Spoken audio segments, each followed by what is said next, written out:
When I say the word villain, what's the first thing that comes into your mind? An evil overlord? A megalomaniac unbound by morals? A cold, unfeeling serial killer? Or maybe just a crazed, overzealous fangirl? None of these answers are incorrect. As a film buff, I've always maintained that most movies are only as good as their villain, and the same is arguably even truer for video games. After all, if there's no bad guy, who are you supposed to fight, to shoot at, to rebel against? Whether they're driven by tragic motives or simply evil for the sake of evil, no story is complete without an opposing force. Today, I want to celebrate that notion by counting down and taking time to reflect on my 8 favorite antagonists in video games. And in case it isn't obvious, there will be major spoilers ahead.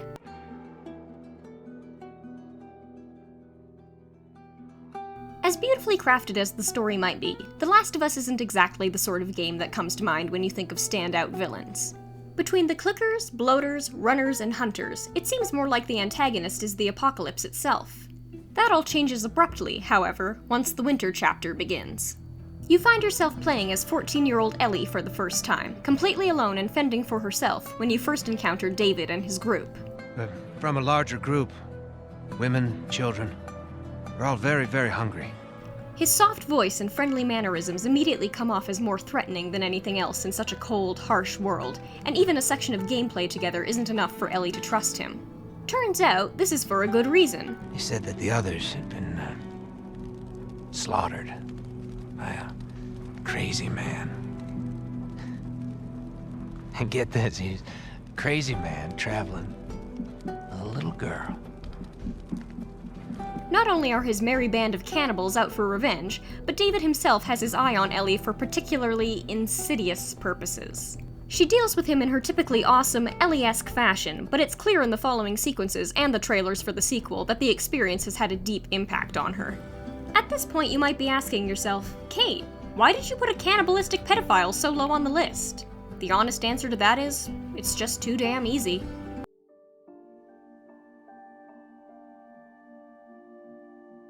You would be forgiven for thinking that a walking simulator about a girl wandering alone through her childhood home doesn't have any antagonists to speak of, but just because you're not running and gunning for your life doesn't mean there isn't villainous activity going on in the background. Great-Grandma Edie is what I would refer to as a passive antagonist. While she doesn't do anything actively harmful that leads to the many deaths in her family, it's her tendency to simply allow horrible things to happen and revel in the grief it causes that makes her a villain in my eyes. From the minute her family landed on Orcas Island, she was the one who insisted on building a cemetery before the house was even finished. Of the 5 children she lost over the years, I can safely say that only 2 of those deaths were completely beyond her control. Barbara was murdered and Sam died in a hunting accident, but the deaths of the other 3 were brought on by neglect and her own unhealthy coping mechanisms. If you weren't already convinced of her morbidity, she kept a fictionalized, sensationalized account of her daughter's murder in the shrine she made for her, and a portrait of her husband falling to his death can be seen on her bedroom wall. There's a video essay by Joseph Anderson that goes into far greater depths on the subject than I have time for in a countdown, so if you really want to see the depths of her depravity, I highly recommend checking it out. I'm not sure if I believed all of that, but I'm sure Edie would have.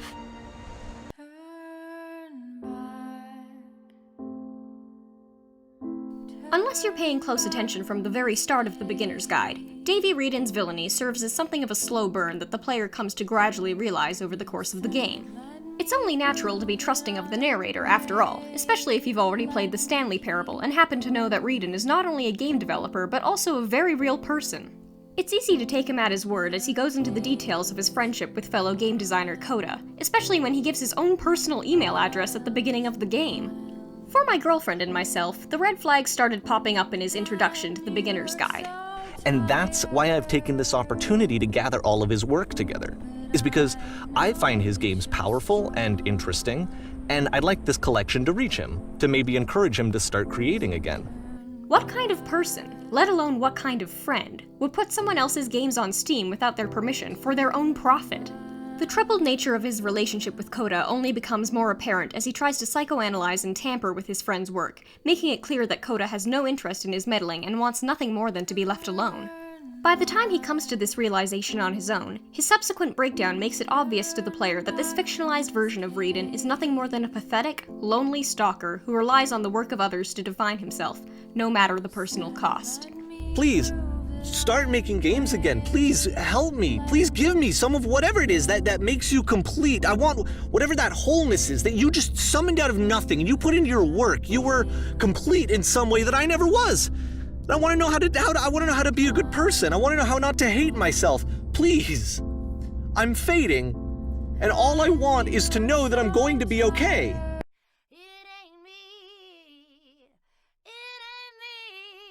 I know. This is an act of blasphemy. If you're going to put a BioShock villain in your top 8, it'd better be Atlas, or at the very least Andrew Ryan. But I've already made it clear in a previous video that Daisy FITZROY holds a very special place in my heart. As a disenfranchised woman of color living in a white supremacist society that wants nothing more than to keep her and her people down, I find it hard not to sympathize with Daisy and the Vox Populi. She's charismatic and inspiring, giving hope to those who feel they have no purpose. Think on a man looking at you, your children, and seeing a beast meant to be ruled over. Not someone capable of rational thought. Not someone with their own dreams and aspirations. Not someone trying to make sure their kids have it better than they did. Still, just because her motives are reasonable doesn't make her any less ruthless. While she might be a freedom fighter, she is also a terrorist, leaving a trail of carnage through Colombia and caring little for the collateral damage done along the way. Unfortunately, the writers did her dirty in her final act, to the point where they had to go back and explain in the DLC why she had broken her own creed. I will see Fink and Comstock burn, but I will not hold the son to account for the deeds of his father. While she was never afraid of getting her hands dirty and sowing seeds of chaos, she wasn't a child killer, something that the writers themselves didn't seem to grasp. I've talked about this at great lengths in one of my older videos, so I'll direct you there to avoid repeating myself. Comstock is the god of the white man, the rich man, the pitiless man. But if you believe in common folk, then join the Vox.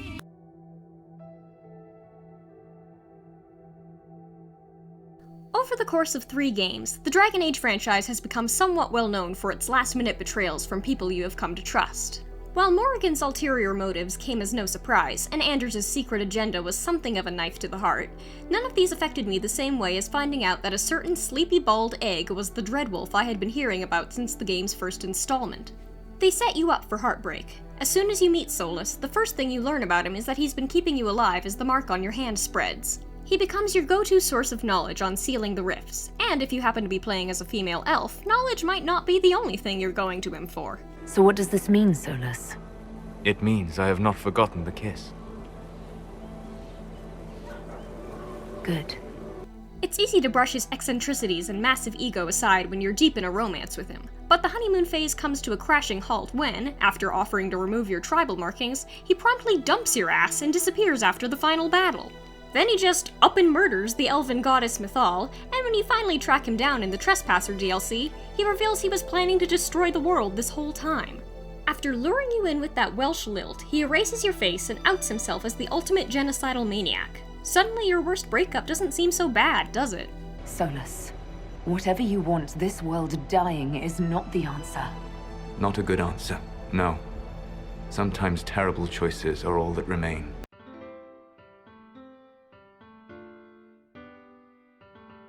There's little doubt in my mind that MONIKA was the biggest contributor behind the viral status achieved by Dan Salvato's psychological horror disguised as a dating sim when it was released in 2017. As the only girl in the literature club that you can't woo, she immediately gives off an air of mystique. This is compounded by the cryptic poetry she shares with the club, coming off as vague ramblings until you realize the true horror of her situation.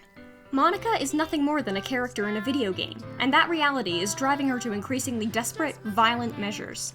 The knowledge of her status as lines of code sends her down a dark path long before the player ever boots up the game, and as her only source of human contact, her obsession with you becomes all-consuming.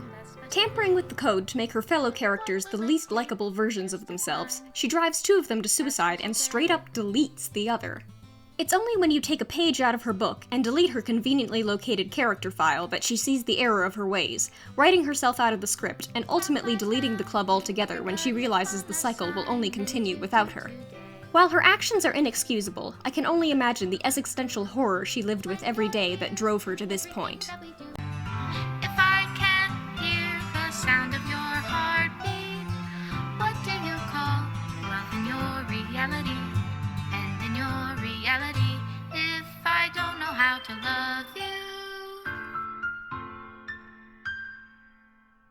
I'll leave you be.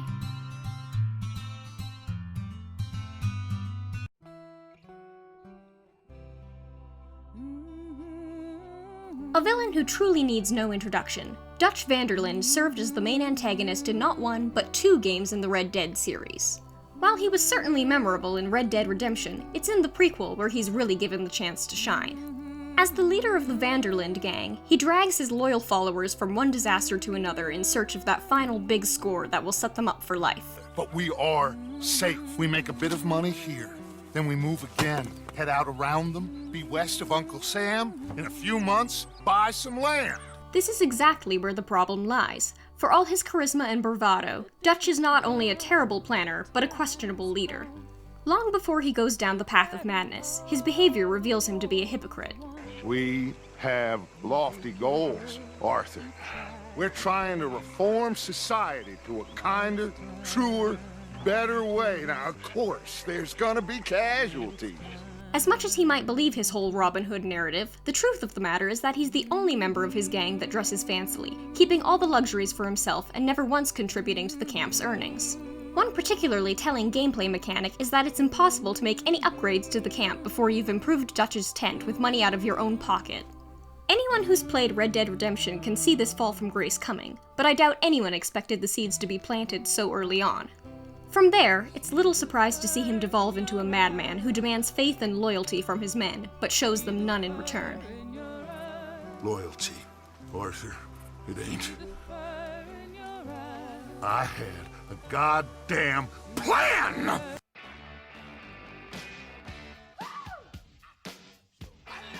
Oh god, this guy. How am I supposed to condense my love for the corrupt King of Kyrat into a single paragraph? Well, I'm certainly going to try. As far as Far Cry villains go, most people would agree that Vaas takes the cake. But while everyone's favorite pirate certainly is compelling, he just doesn't hold up to the sheer level of entertainment Pagan Min brings to the table. I'm with RJ Gale. You'll love this part. How? This is due largely in part to another stellar performance by none other than Troy Baker, the man who could single-handedly make video game performances an Oscar category and be the only one nominated every single year. Simultaneously megalomaniacal and painfully self-aware, Pagan will invite you to dinner in one breath and stab one of his own men to death with a pen in the next. And I got blood on my fucking shoes. His past with Ajay Gale's mother is as complicated as it is heartbreaking. A dictator softened by his love for an altruistic woman, only to be completely hardened again when her jealous husband rips his family apart in the worst possible way. Oh, you didn't know that, did you? Yes, your father killed your half-sister, and then your mother killed him in return. After the death of his daughter and the disappearance of Ishwari, Ajay is the closest thing to family he has left, and he never stops treating him as such, even as he keeps Kyrat in a reign of terror. In the end, all this lonely metrosexual wants is to wash his hands of the burdens of kingship, and at 2 different points in the game he will pass the crown to a bewildered Ajay if the player gives him the chance. For a man who kidnaps celebrity chefs and has their families executed, he certainly has a way of making you feel sorry for him. Plus, he really, really hates candles. Candles are now illegal. What? Yes, all of them! Treason punishable by death. Looking over the diversity and range of personalities in this list, I suppose it just reinforces what I was saying in the first place. There's no such thing as a right or wrong way to write a villain, as long as you can make them compelling and entertaining. Whether they're killing their lackeys, starting a revolution, or robbing you blind, there's nothing like a good antagonist to keep the story going and get your hero from point A to point B.